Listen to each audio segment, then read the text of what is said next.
Hi, I'm Jared, and this week on Hood Slappers, I'm going to be reviewing the 2024 Hyundai Kona.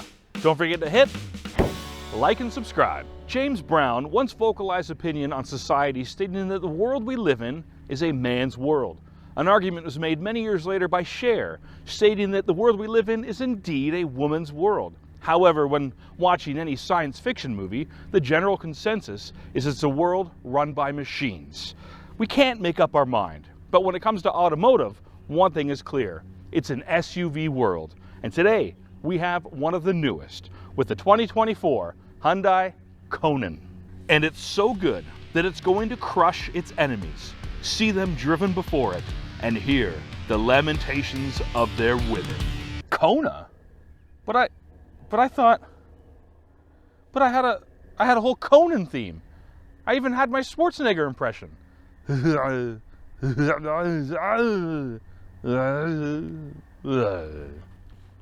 So what makes the Kona all new?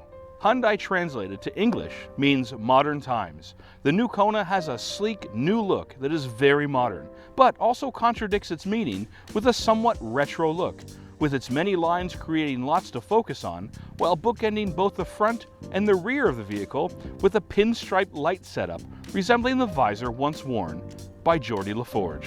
And it's not just the looks that have changed, but the size as well. And the biggest area of growth with the new Kona is the length, as it's almost 6 inches longer. And believe me, that's a lot. Right? Yet although this might sound good, it's very important that the subcompact stays within its segment. If it gets too big, you might as well go with a compact. If it gets too small, the hatchback might be the better option. The subcompact has a delicate juggling act of size, space, and price. And it's important that the subcompact has all three of these things. But if I had to pick one that was most neglected, probably this one, the space in the rear. So let's see if the slightly larger Kona has enough. Now, you might be thinking to yourself, why is he back there? The subcompact SUV is geared towards young families in their 30s with small children. He's way too big. Well, believe it or not, over 50% of subcompact drivers are 55 years old or more. So me back here makes complete sense because most 55-year-olds today still have their kids living with them in the basement. So if they want to know, there's actually quite a lot of space back here. I'm very impressed. Now, as much as the outside of the Kona has changed, one thing that hasn't changed is Hyundai's two available engine options. They carried over their 2-liter naturally aspirated for the first 2 trim levels and the 1.6-liter turbo with an impressive 190 horsepower for the N-line we have here. However, what they did change was one major thing that makes you move: the transmission. On the first 2 trim levels, Hyundai offers their IVT transmission, which is just a CVT in denial. But on the N-line, Hyundai removed their 7-speed dual clutch and replaced it with an 8-speed automatic. And this is a big change. The nation hasn't been this divided since the great toilet paper orientation debate. Landers versus the people. Does it go under or does it go over? You decide. And if you'll give me a minute. Now, what confuses me the most about the Kona is the names of their trim packages. First, we have the Essential. And if we've learned anything in the last few years about Essential, it means it's the most important thing in the world, and everything else can fall to the wayside. But in an unforeseen turn of events, they offered their next trim level, which is called the Preferred. More preferred than the Essential? I've never heard of such a thing. Of course, then we have this here, the N-line, which really could mean anything. Noteworthy? Non-essential? Nosy? The N-line exterior boasts the most style, as it wears a pair of 19-inch alloy wheels draped across matching colored rocker panels and wheel wells that really make the car complete. Well, hold on a minute. There's an N-line Ultimate package, and it comes with power ventilated seats, navigation, blind spot monitor, among other things. Well, there you have it. You can't beat Ultimate. Now, it's important to end any walk around on a high note, and we wanted to do just that before we go for a drive. So let's take a minute and look at the Hyundai Kona's fantastic interior. Hyundai offers a first in the Kona with a brand new operating system using the 12.3-inch display screen, not to be outdone by an available 12.3 driver's display.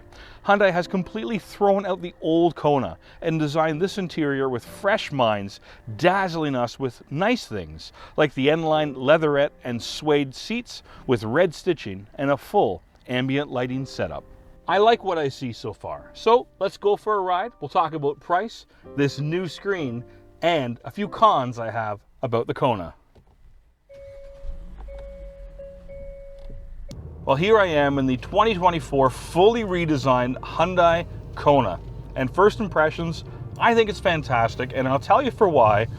They've fully redesigned this, and in this N-line, this is nice. I mean, the seats are nice, the suede, the leather, you have the red stitching, it all looks good. This new screen I'm gonna play with a bit, but so far so good. It's smooth, it's easy to follow as opposed to Kia's and Hyundai's older screens. And sounds of nature, it's not just sounds anymore because that's stupid. It's music with the sound. So it's not as terrible. It's still kitschy, but not as terrible. But let me say this, the ride in this car, because subcompact SUVs, any SUVs, you hear the commercials, the ads, they're always saying, oh, it's a sporty ride, you know, be engaged and energized in this car. And that's never true. But I said this when we did the Mazda CX-30, that they had a turbo engine option that actually made the car sporty. And this N-line with the 1.6 liter with the 190 horsepower, this is actually a fun, sporty car. And I can put it in, not snow mode, sorry, in sport mode as well to get that extra little pep or power or whatever you want to call it. So all in all, I really appreciate Hyundai giving us that option to get a little more power and a little more excitement, because, you know, not everyone who drives a subcompact SUV does it by choice. They're almost forced to, because I got to grow up, I got kids or a family, but this still gives you that space, but also that drive and energy that you want in a fun car. So you kind of get the best of all the worlds. So if I had to pick a few cons for the new Kona, number one, the 2-liter engine, naturally aspirated, it's less motivated to move, where this 1.6 is, again, a bit more of a rocket in the sense of propulsion. But again, if you don't want that sporty feel, you can just get a more tame car that you can drive that will do everything else properly for you. The other thing, there is no spare tire. You've probably seen that in reviews. It has the tire repair kit, which is fine if you get a puncture, but if it's a blown tire, you're out of luck. But Hyundai does offer roadside assistance with a new car purchase anyway, so you're in good hands in that sense. And the other thing, and this is for me personally, viewers, it's this center console. It's great. It's got an armrest, okay? It's got all this stuff, but there's no hidden area. And for me, that's my garbage. That's where I put my dirty tissues. That's where I put my loose change. That's where I put my receipts. I got a bin for that. There's no bin. Give me a bin. Give me a bin where I can put my wrappers in there, and that nobody has to see how dirty my car actually is. Now, if you are in the market for a subcompact SUV, this one is priced quite well. Entry level on this for the Essential is $25,999. And to give you context on that, that's less than a Honda Civic. And if you want to go top trim with the N-Line Ultimate, that's going to be about $40,000. So you will be flirting with higher payments, but if you just need an entry level with more space, my goodness, $25,999. That's, dare I say, that's cheap for a small SUV. That's pretty good. It is more expensive than last year's model, but everything is more expensive than last year's model. Bread is more expensive than last year's model. I wouldn't eat last year's model's bread, but you know what I mean. Prices are going up. Naturally, the car's going to go up, but it's still a competitive price. Now, I want to take a minute and just talk about the transmission on this, because as we discussed earlier, there is no 7-speed dual clutch. Hyundai's gone to an 8-speed automatic. So different, certainly. What are the differences? So dual clutch is a faster gear changing transmission. It's more seamless, but it feels a little less natural in the lower gears. This feels like a naturally driving car. This is very normal. I expect every car to drive like this. This will also have less maintenance than a dual clutch, but the dual clutch is I mean, in an N line like this, I think a dual clutch would be cool because you get that sporty feel. Why Hyundai went away from that, I don't know. Now viewers, as I'm driving here, I have this nice screen in front of me, but if I'm driving at night, I have a blue light limiter on the screen that will minimize the blue, which, I don't know, there's a science behind it that says I'm more focused, whatever. But I can also turn off the screen completely. So if I swipe down on the screen, which is a new thing for the new operating system, I can hit display off. Now my display is off. Right now I have a clock there. I can put a compass there instead, or I can have it completely blank. But my screen is off, but I can still listen to my radio. Or in this case, sounds of nature.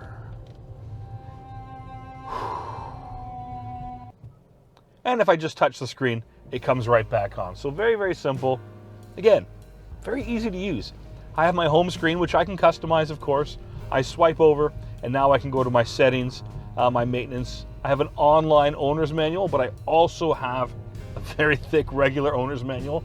So for dads out there, you can read that. Dads, they read owner's manuals, don't they? Do dads still read owner's manuals? Now I'm gonna add another little con to the list of the Kona. There's not many and they're all small, but I'm gonna add one more. So I have wireless charging in this vehicle. I also have wireless Apple CarPlay and Android Auto, which is great.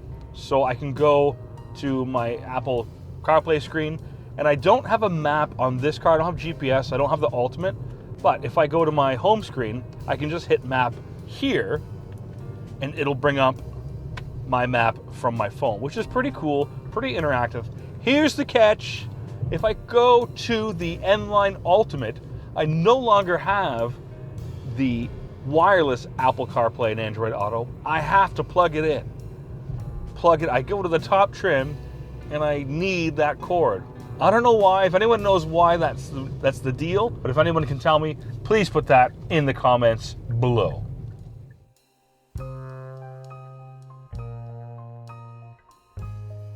Some good news out there is that Hyundai is also offering a fully EV Kona model. So here to tell us more about that is none other than our friend, EV George.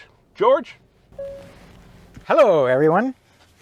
Yeah, so Kona's EV model, actually Kona in 2024, was built for EV first, actually. That means that the gas engine was added after the fact. Now the EV model version has a 65 kilowatt hour battery as the big battery and a 49 kilowatt.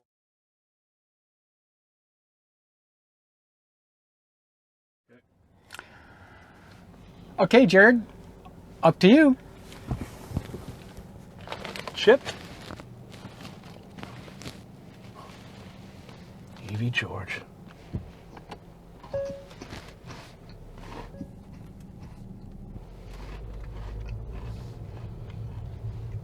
A sink. A car could have a sink. I gotta wash my hands.